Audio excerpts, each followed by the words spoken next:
Ooh.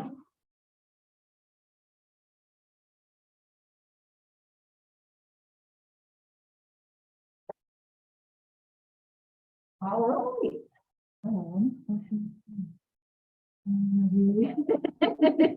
Where the people are. Yeah, that's the stuff. No, it isn't. There. Well, and I can zoom out a little. That's all right. I can turn. Where's the camera? There it is. Yeah, I know. So I'll probably be pirouetting a little bit as we talk about things.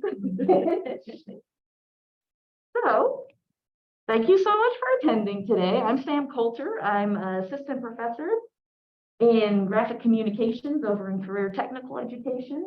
My background is in graphic comm. I'm an alumni. Have my BAS and AAS in graphic comm and my master's in communications, media, and persuasion. So I know all about all sorts of ways to use colors, basically. So I'd love to go around and have everybody kind of introduce themselves and maybe a little bit about their background and maybe why they're interested in learning about accessibility and design today. How about we start with online folks, just so we don't get stomped on later on. I'm terrible about doing that with digital meetings, so I apologize in advance. Hi, I'm Lauren Nichols. I'm with the social work program. We have a fully online program, and so we've always been interested in making that program accessible. So that's kind of my interest in this, as I've been doing a lot of work this year on changing aspects of Canvas to make it more accessible to people.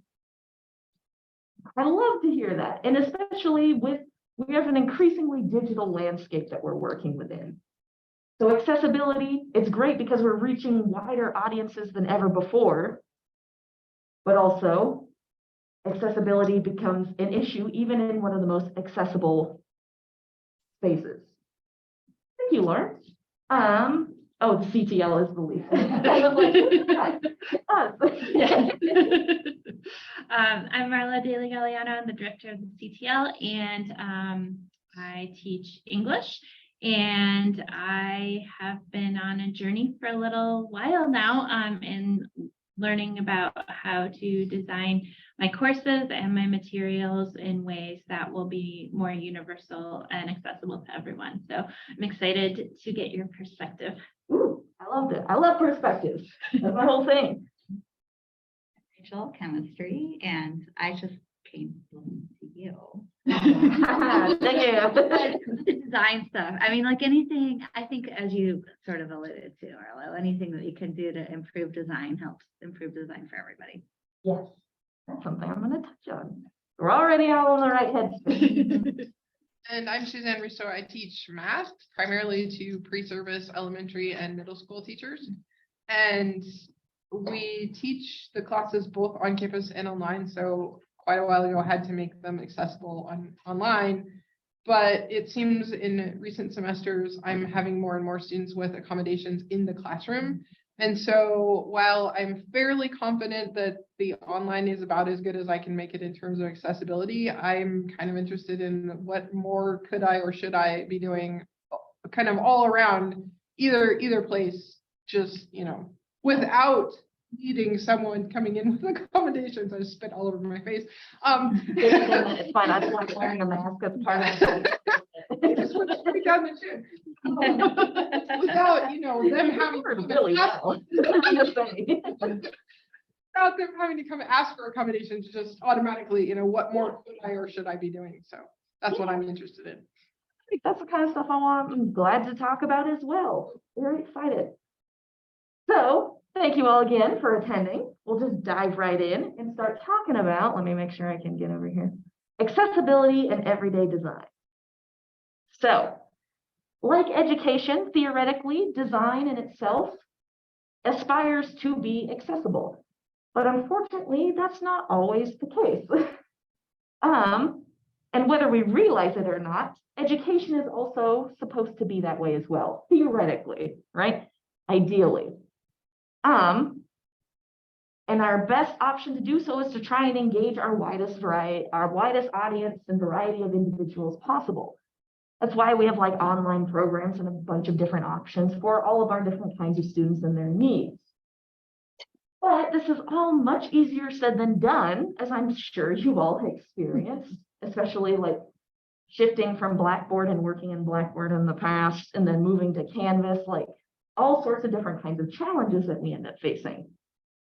And we hit another roadblock in terms of accessibility when it becomes out of sight, out of mind. And this is kind of like what we were touching on just briefly before in our little informal discussion about privilege. And it doesn't necessarily mean it's malign, but when we proceed our way through life, it's oftentimes we're just not thinking about other people and other perspectives.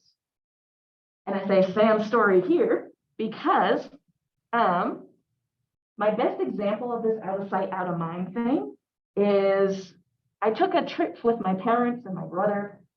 We drove all the way across the US to go look at the leaves in the Northeast and just look at all the weird like roadside attractions on the way.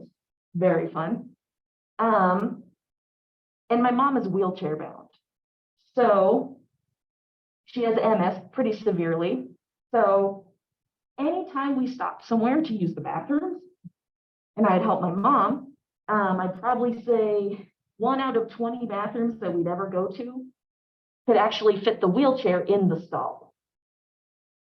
So while it's quote unquote handicap accessible, it's not actually in reality, because I would fairly theorize that the individuals who were trying to accommodate those spaces were like, this will be fine. This is the bare minimum. But the bare minimum doesn't really necessarily help anybody. It is the bare minimum. The bare minimum could be grades too, right? Doesn't mean it's going to be great.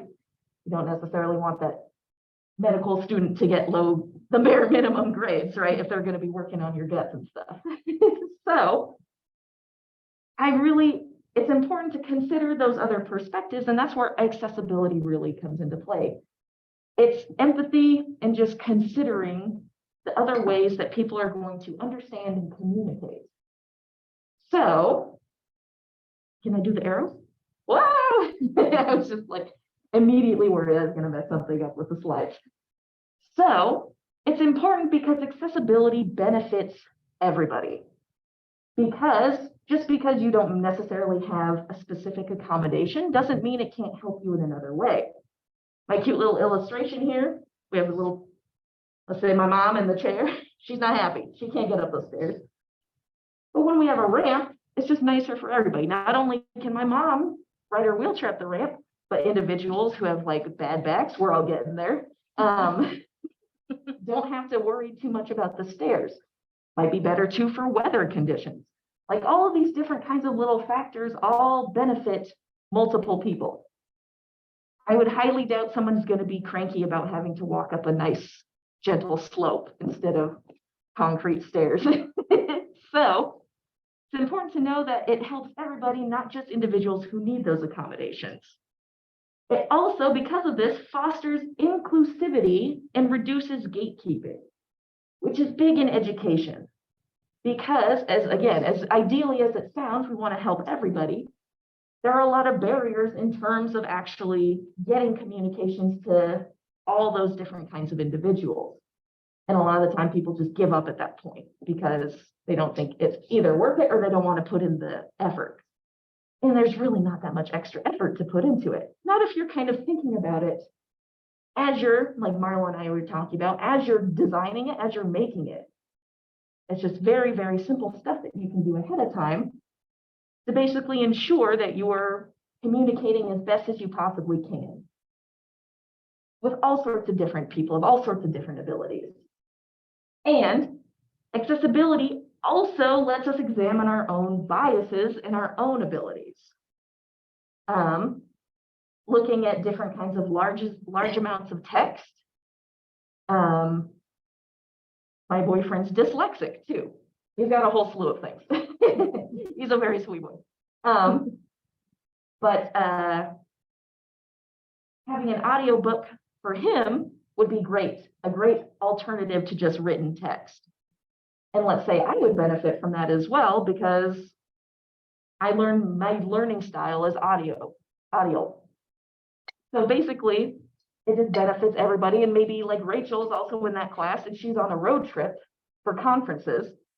She gets to listen to that audiobook. She may not need it the way quite like my boyfriend would, but she could use it because it's accessible to everybody. It's in a format that can basically work for multiple people.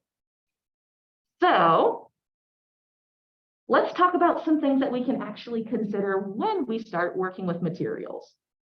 And in general here, I'm just kind of broad swiping here in terms of like written and visual communications with individuals and just kind of just very general things to consider.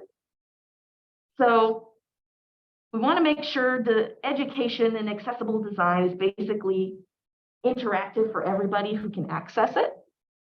So it's difficult to accommodate everything. I totally understand that, but we can kind of, and this is design, especially graphic design in general, we're always trying to kind of like head problems off at the pass before they ever become a problem.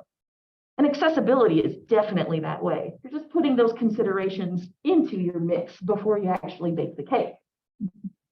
So some great things to approach and consider when you're basically kind of designing anything, handouts, worksheets, etc.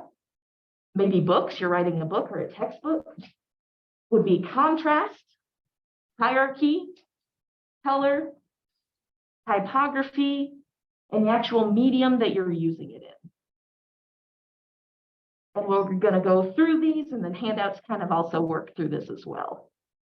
So we have both examples. See, I'm already baking it into the cake. So contrast. Contrast is basically the designer's best friend. A lot of accessibility ends up coming down to contrast in terms of like how we read things. There's usually not enough contrast in a variety of different ways in which we design things. So it could be colors, it could be fonts, could be content itself, could be how we actually organize that content. All of that kind of stuff usually kind of comes down to, is there enough difference between what I need to see and what will come next? So while it is not always the solution, there's never necessarily a one-size-fits-all solution to anything, right? It often is the root of a lot of accessibility issues, especially in terms of visual communications. So you'll see by generally increasing the different kinds of visual contrasts we're going to go over today, that usually can dramatically help in terms of organization of your content and understandability of your content. So on the slide and in your handout, there is some Frankenstein text. The first page is probably the most accessible.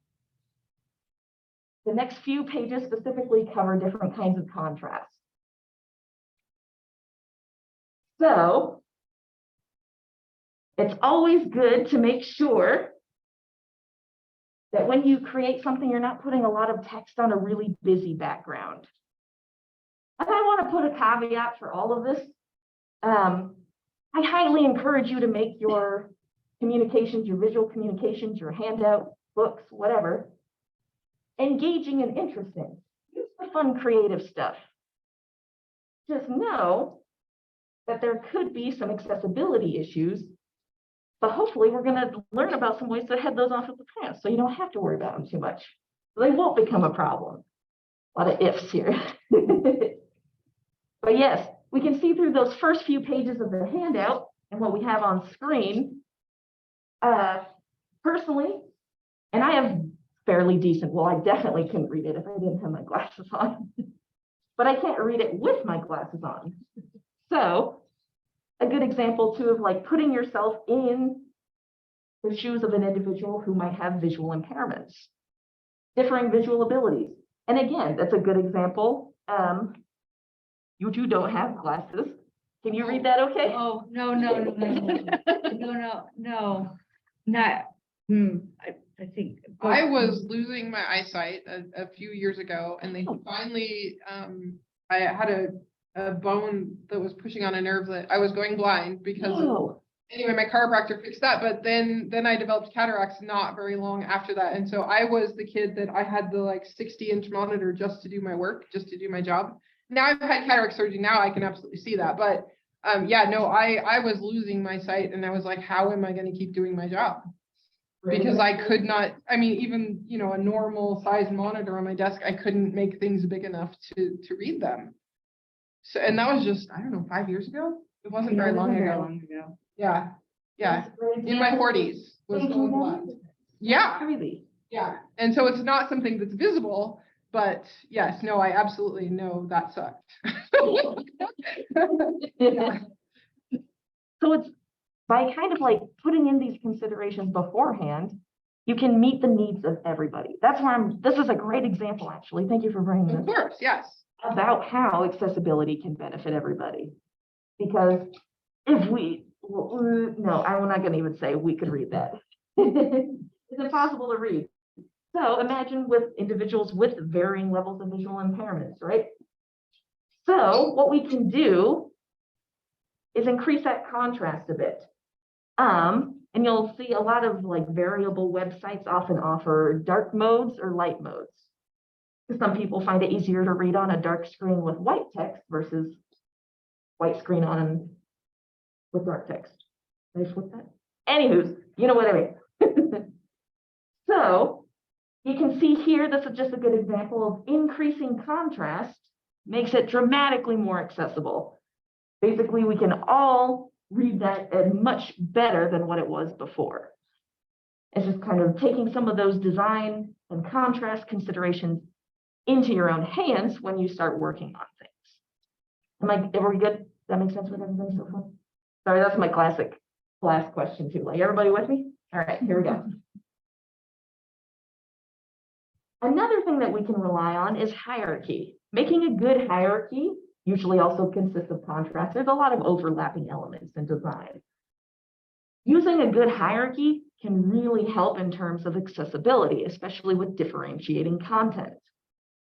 So in design, hierarchy is the logical organization of elements according to their visual importance, which is basically a fancy way of saying specific elements are basically visually differentiated.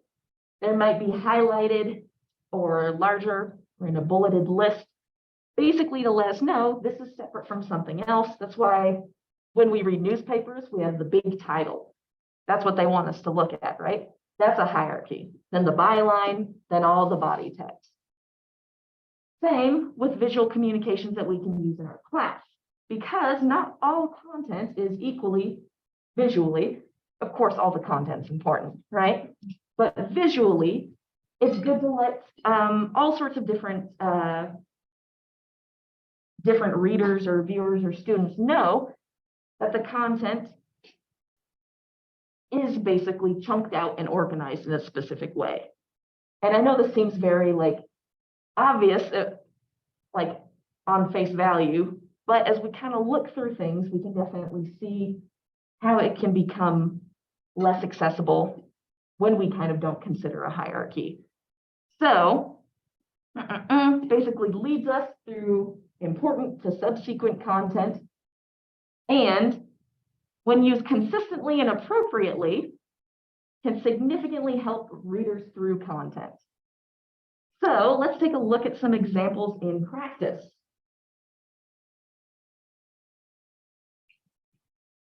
Just take a little brief look at the paragraph.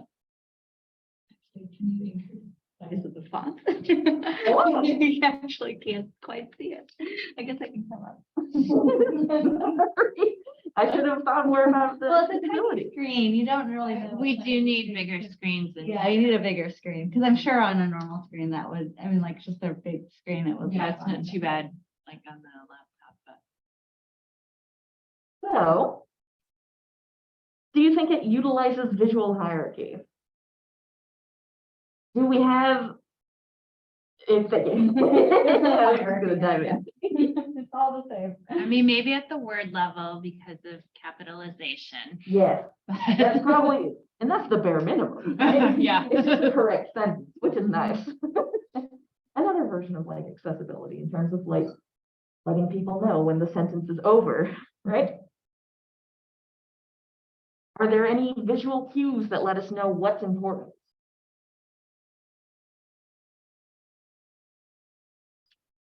Parentheses Yes. usually denote something that's a little less important. Yes. Usually just like a side note, right? As a part of the sentence.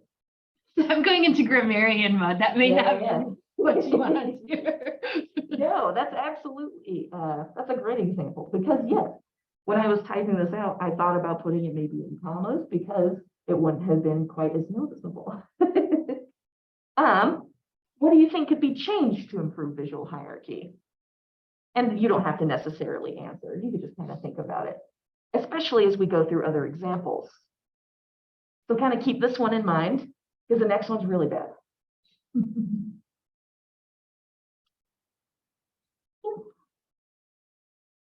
Exact same content. So this is why whenever the registrar sends us, have you seen these, the emails from like sometimes the registrar or other offices where every single sentence is underlined or highlighted?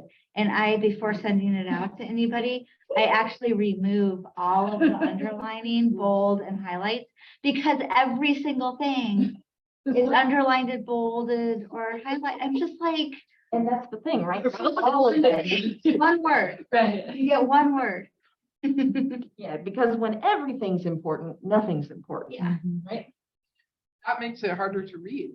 Exactly. The underlining is getting in the way. Oh, or capitalizing things. Oh my God, use sentence case because it takes so much less. This just makes me crazy. Like even titles, I don't even want to see titles in title case. I want to see them everything in sentence. Yeah, I do have to think a lot slower when Yeah. I have to read some of those kinds of emails. Oh, So yeah, I ask the same questions. Do we have any visual hierarchy? No. well, it's top to bottom. Yes, and thankfully we can rely on some of those things, right? But this still is like kind of impairing, right? For people of like all different kinds of abilities. Just another good example of accessibility helps everybody. So if this was the case, like especially with my boyfriend, he would be struggling immensely because it's just like there's so much going on in terms of all these different letter forms. So let's look at theoretically a better version. Does this one utilize visual hierarchy? Does it let us know what elements are important and which ones come afterwards? And it doesn't necessarily mean in hierarchy, it doesn't necessarily mean things are unimportant. It just lets us know where to go next. That's usually how we can use it as a tool.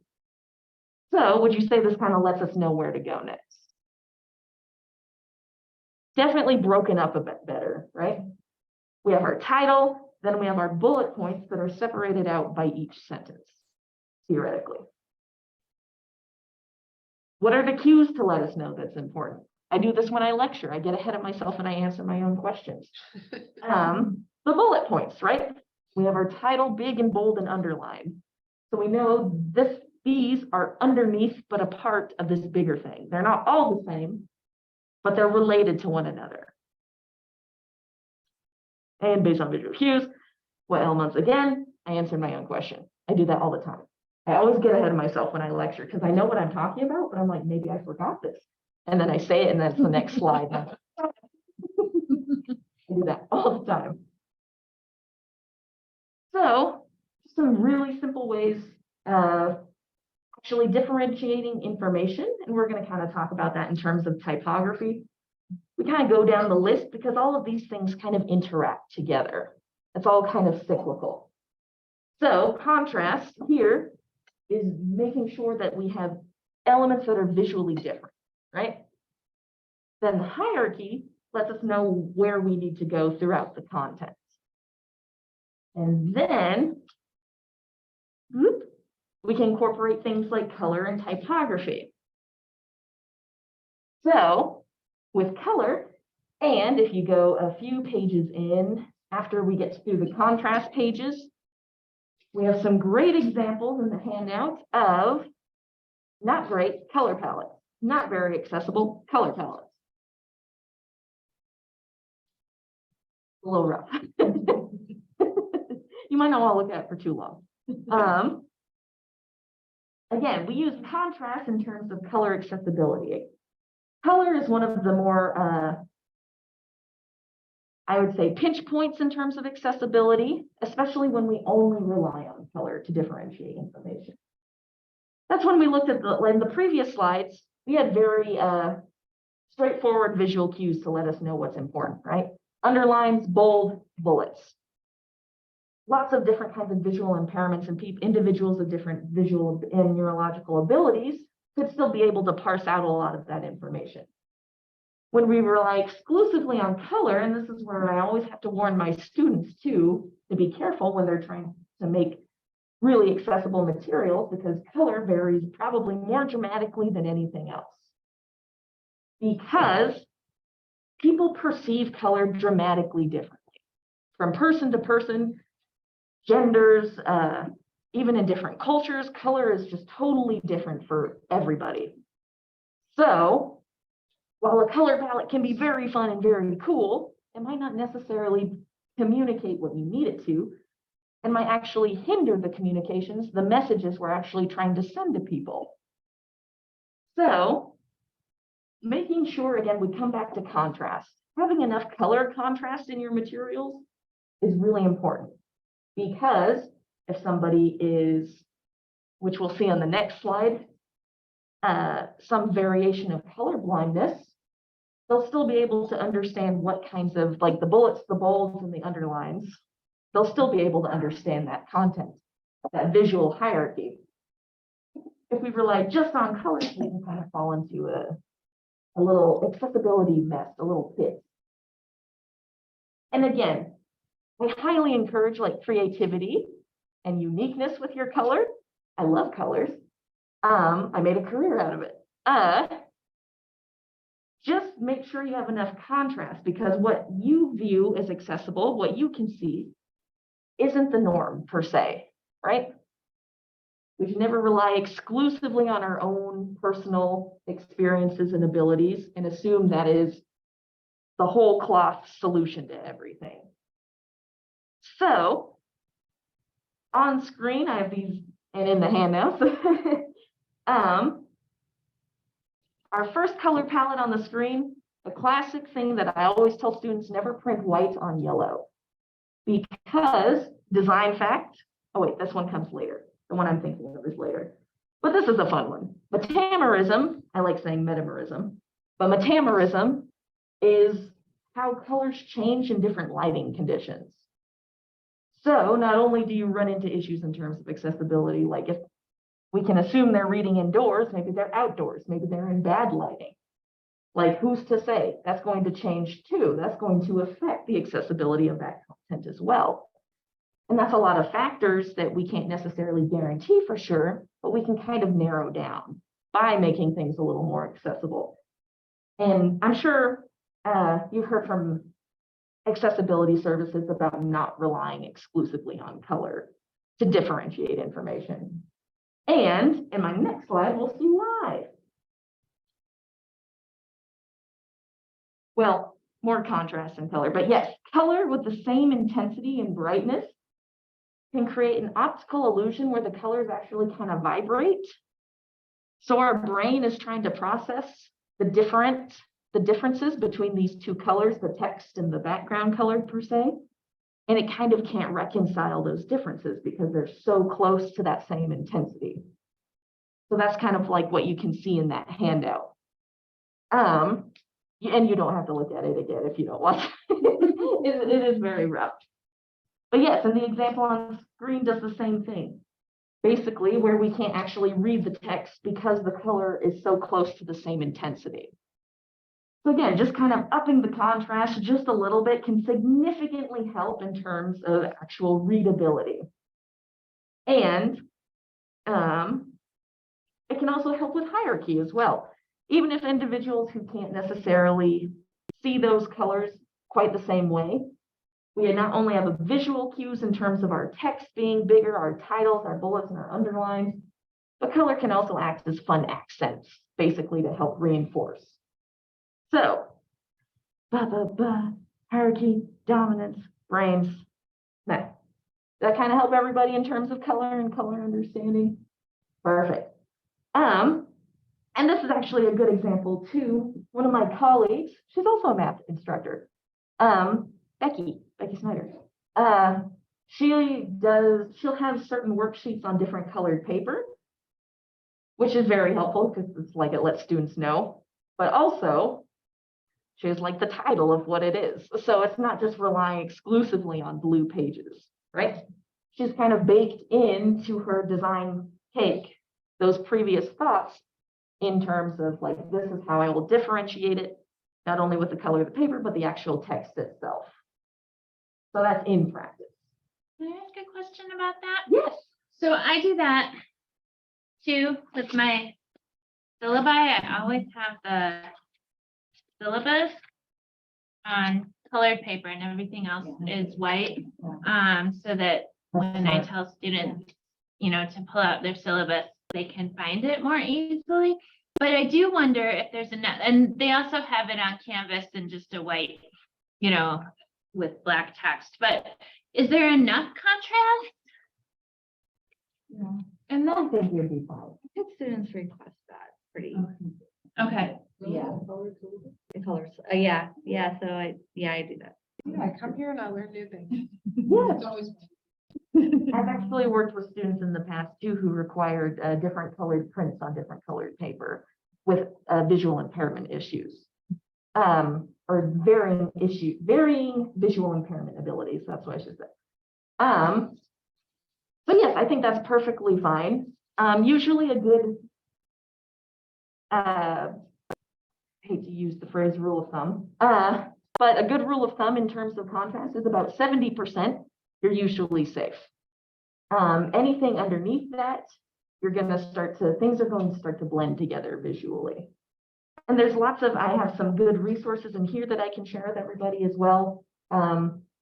If you could just Google it as well, essentially, basically like contrast color checkers, where they can turn things to grayscale and actually show you very much like this, what the contrast looks like between your colors. Very easy to do. And they're all over the place. So not only do we perceive color differently sociologically, we do so physiologically. So again, see, this is what I'm talking about, where I'm getting ahead of myself. I've already covered all of this content and now I just have a slide about it. Please use color, just don't rely on it alone. Because, fun fact, design fact, there are 7 different kinds of known color blindness that range all the way from normal vision to achromatopsia, which means they don't see any color at all. Everything's grayscale. So yes, and that's just an interesting little, the image in the bottom right corner shows how different color blindness is perceived color differently. So if that was the case and you were like, let's all turn, like we look at the green header for an individual with blue-yellow color blindness, that is going to be a problem, right? So maybe like the underlined header, right? Or if you do want to use color, like the blue underlined header, that way they can still see the visual difference there. It's about incorporating very small things like that already make it so much more beneficial and accessible for others. Everybody still with me? All right. Do you know if there's a kind of color blindness that is most common? I think generally, like on the screen, red, green, and blue, yellow are usually the most common. And another interesting fact, it usually affects males versus females. That's a classic fact. We have a lot of red, green, colorblind men in my family. Yes. I had a good friend who didn't realize he was colorblind for the longest time. When they'd be like, look at the beautiful purples in this, and it's brown to him. So he's like, like Purple Mountain's Majesty when they're just kind of like beige. Different effect, right? Good question. I have to look that up just to be sure. That's just a bit of a guess. So we've talked about contrast, hierarchy, color, Now moving on to typography. These are all things, I'm hoping you're seeing the pattern by now, that these are all things that we use on a daily basis. And a lot of these things we can kind of take for granted based on our own abilities, right? So typography is a huge one. And I have in my bold text to let people know it's very important. Large text does not equate to accessibility. Just making text big doesn't mean it's going to be easily understood. In fact, it could be less understandable, because I don't know if you've ever like had to read something that's really zoomed in, so it's just like letter by letter. It's just like, Andes, that kind of stuff. So we can utilize accessibility in type from more than just size. So in general, in terms of design, it helps to focus on two overarching factors when we use text and type, specifically legibility and readability. Legibility is basically the stylistic traits of text that can affect how well we can understand it. Readability is the clarity and speed at which we can read text. So, and they also kind of, it focuses more, readability is a little more on dimension, and legibility is more on aesthetics and style. And they both do come back to recognizability, how easily we can recognize those letters. So, great example of different fonts, because again, I encourage you to do fun things with fonts. I love fonts. But it's important to know we shouldn't use there's a place for everything and everything in its place, especially fonts. So our top font is what we call a display typeface, a font. It's decorative, it's fun. Might want to use it for a title here and there, and preferably a short title. Coulter, little easier to read, but still more decorative. Then Avenir, way more legible, much easier on our eyes. So, in terms of style, the more decorative we get, the less we can recognize those letter forms. Our brain really has to put together all the shapes so we can recognize them, because that B is very different from any B that would be in Avenir, right? That first one on Bungee. So here's a great example of, and you'll have one of these in your handout as well. It should be the last page. What a decorative font looks like in large quantities.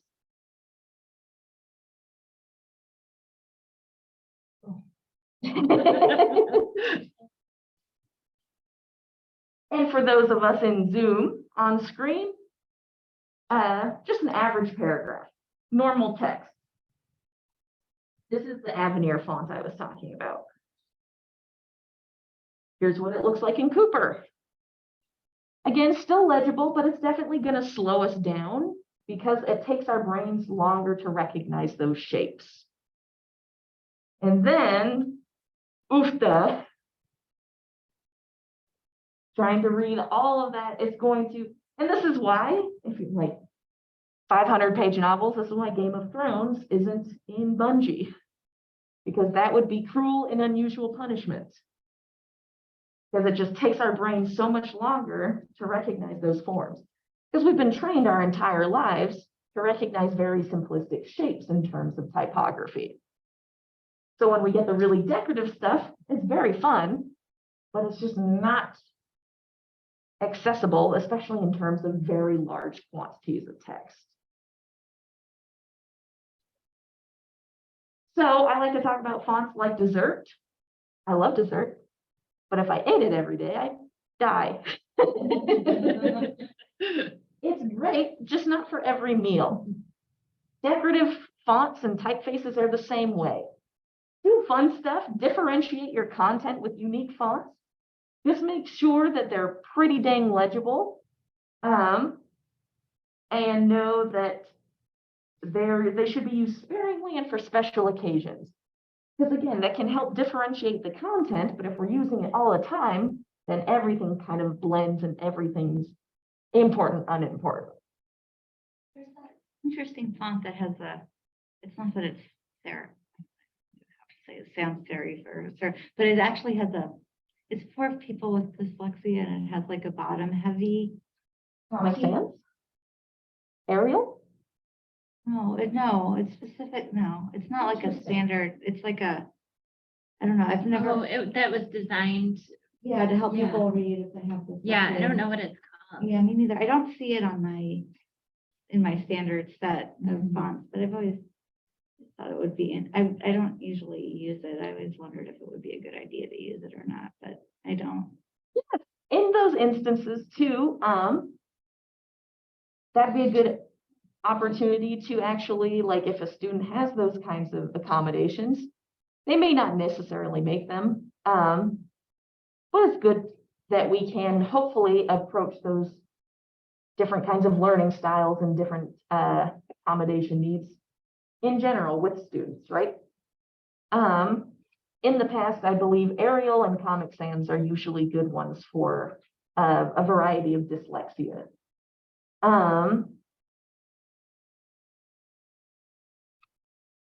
What might be legible to you might be incredibly difficult for somebody else to read.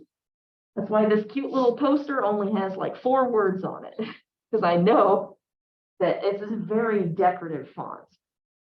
People don't write cursive anymore. So I'd be surprised if, like, the more decorative it gets, the less people are going to understand what it's actually trying to say, both implicitly and explicitly.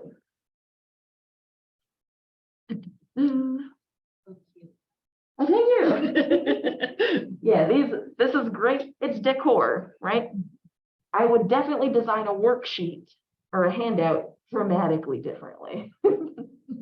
This is not this dessert couldn't be applied to everything I do. Or else my students would hate me and I'd be out of a job. So the jury is kind of out in terms of what makes a font truly accessible and truly legible, but generally speaking, it varies depending on the medium that we're using. Digital mediums, because we usually have less content because people have very short attention spans when it comes to websites. I'm guilty, like, I'm not trying to throw shade on anybody. I'm definitely in that boat. Because it's on screen and it's kind of a different medium in itself, sans serif fonts are usually used for on screen because those little feet don't lose the detail. Those extra strokes at the bottom of serif fonts with feet they can get lost in the screen versus a sans serif where it doesn't.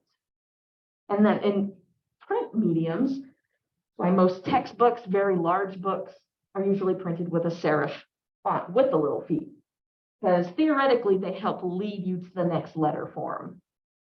And I don't know about you, but I've definitely seen books, novels written or typed in sans serif fonts, and it really throws me. It bothers me. But it might be more accessible for some other readers. I think in those cases, it's a stylistic choice. But it's important to know that you can spice things up with typography. It can help differentiate content. Just again, don't rely on it exclusively. And if you're ever concerned, you can always ask somebody else. That's what I always tell my students too. Somebody else is going to see something that you don't. So I highly encourage feedback on all sorts of different stuff. Are you still good, Lauren? I haven't checked in with you. Yeah, okay. Just checking. Then we have readability, which is primarily the dimension in our text. So line spacing is the vertical distance between lines of text. When our line spacing is too tight, the little ascenders and descenders, the little lines like ups on lowercase d's and the little curved downs on like lowercase j's connect. And then we move into something that's totally unrecognizable. It's become a new amalgamation that really has to slow our brains down in order to understand what it is. But when it's too loose, we can't connect where the next line is supposed to be.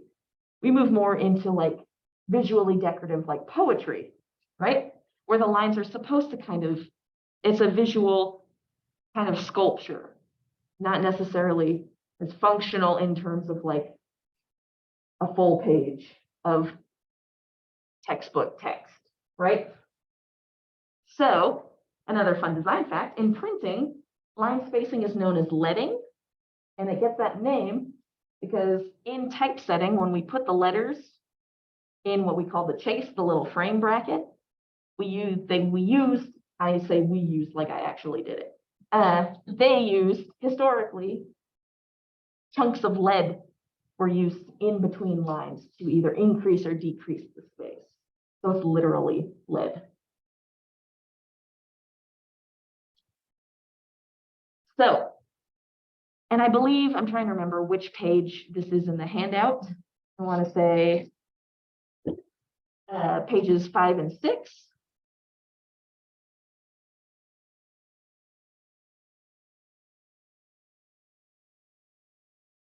For examples of what really cramped leading looks like and what really loose leading looks like. And both of them, one of the primary issues we run into is we don't know where the next sentence starts. Usually, especially with the looser leading, we're like, oh, and we're trying to find out where that next sentence starts. Because again, we're historically trained that there should be some general space between lines, but it's going to start back then at that left aligned edge. So when there's too crunched or it's too loose, we lose where we need to go next. It can make reading exceedingly difficult for everybody.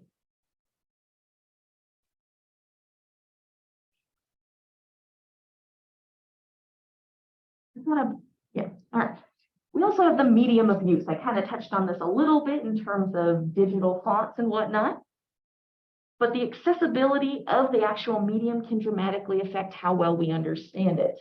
We definitely saw this after the pandemic, right?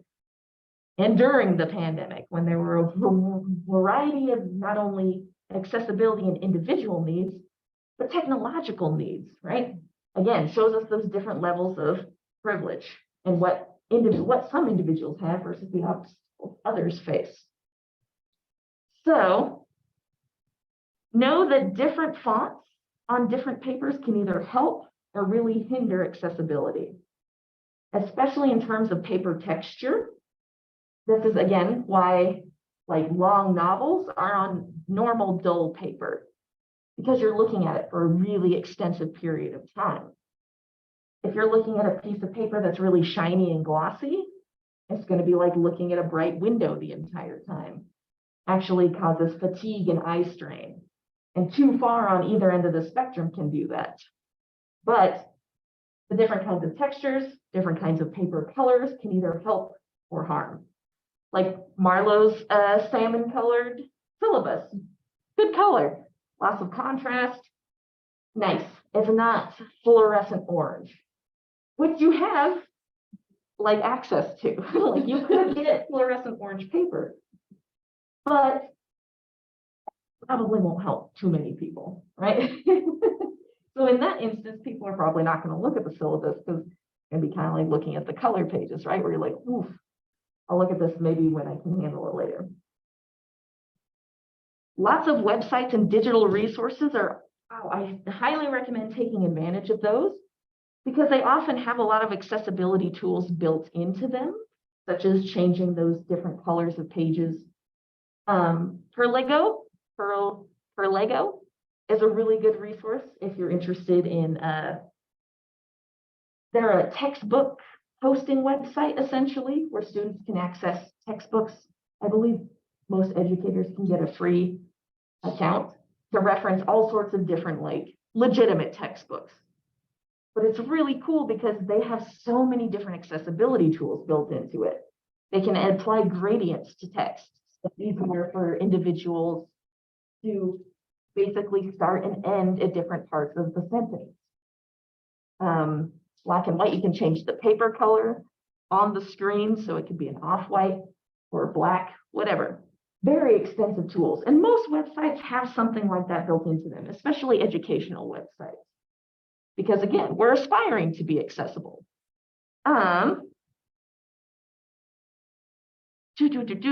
But check them out before you provide this kind of tool to students. I'd say look at all the different accessibility options because they might not be as robust as we're hoping they'll be. Just because we aspire to, emphasis on aspire, right, doesn't mean it's actually in effect. And I highly suggest to offering content through multiple mediums. So like I was talking with the audiobooks, print, digital, audio versions, all these different kinds of options are just going to help everybody out in all sorts of different scenarios. You'll meet not only the accommodations of students who you should and need to meet those accommodations with, it's just going to be better for everybody in general. And the wide variety of learning styles we work with. My miscellaneous tips. Ooh, I'm right on time. My miscellaneous tips. Don't set paragraphs in all text,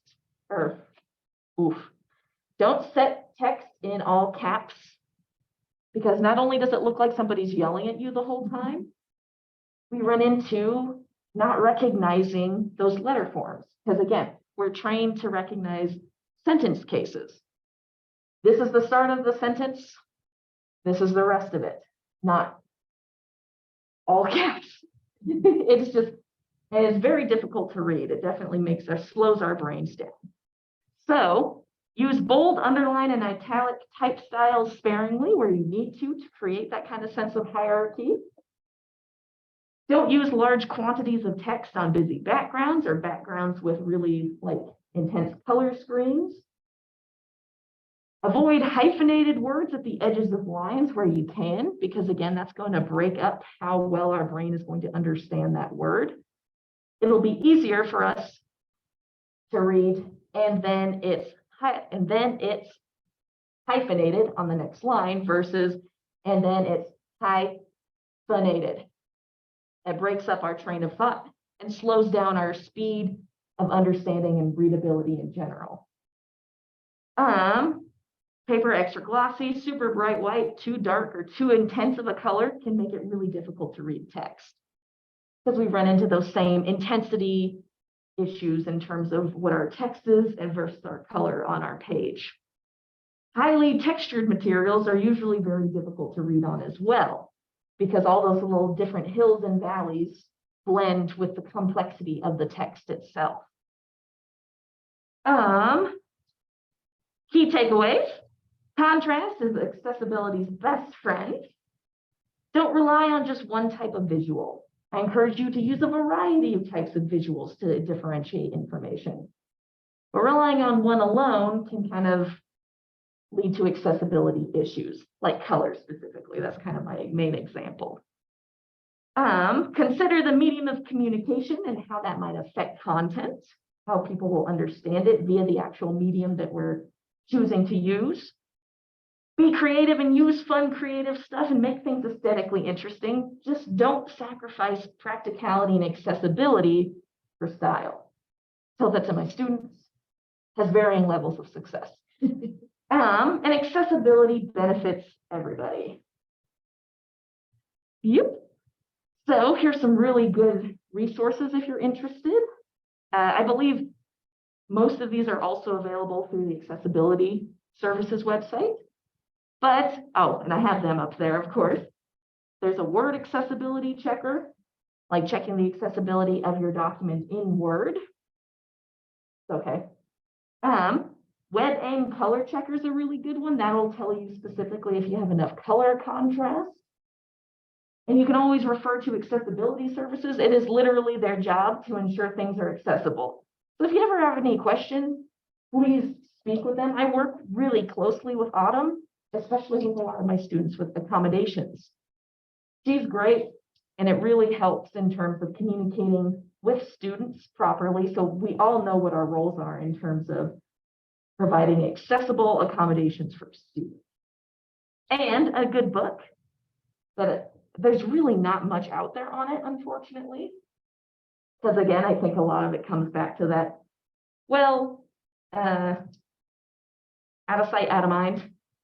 So naturally, people aren't really considering it. But inclusive design and for a digital world, designing with accessibility in mind by Regine, Renee, and Gilbert is a really, really great resource. Because she not only covers specifically like visual aesthetics, like kind of what I covered today, but also like user interface. She's like really going into the actual digital design world for that, which might be really, really helpful for online courses and accessibility. And that is my presentation. Does anybody have any questions or comments? Question. You made me realize, thank you for this, that I need to check the OERs that do have organic chemistry, because yours, the per go or whatever, actually doesn't have organic chemistry, right? It doesn't have any. But OpenStax does. Yeah. But I mean, which is exciting. I mean, it's what I use, but it says that they will work to meet. I don't understand what this means. Can I tell you what they? Please, I would love to hear what they're trying to tell me. Okay, and maybe, and if, yeah. Let's see here. We follow accessible web design best practices when creating our website. In the process, we work to meet the W3C WAI Web Content Accessibility Guidelines, WCAG 2.0 at level AA in section 508 of the READ. Maybe I just need to look at it. I'm guessing that those are just a variety. Those are just a variety of different websites and organizations dedicated to making online communications accessible to everybody. Very much like how Angela, she definitely comes and talks to classes. She has workshops about how to make online communications more accessible. So they're following along these guidelines. Yeah, so like basically. what I want to know though is like, is the textbook accessible by a screen reader? Like a Oh, lot of yes. that would have things be coded for all the figures, and I don't know if they do that. But it's like, how do you figure that out? You don't have a screen reader. I mean, I can't even. Like, can't. I mean, could you just send it to Autumn? Yeah, I guess I should send it to Autumn. Right? Or you can always contact the publisher too and see if that's the case, because I'm sure they'll have some kind of representative on staff. They'll that just can- tell me it's WCAG certified. Probably. Oh, great, got it. Yeah. Honestly, thank you so much for doing it. I want to go eat food before our. Yeah. Thank you Very so much, much. everybody, for attending. I really appreciate it. Glad I can thank you. And hopefully something was learned. Well, Right. the OpenStax, like seeing like the OER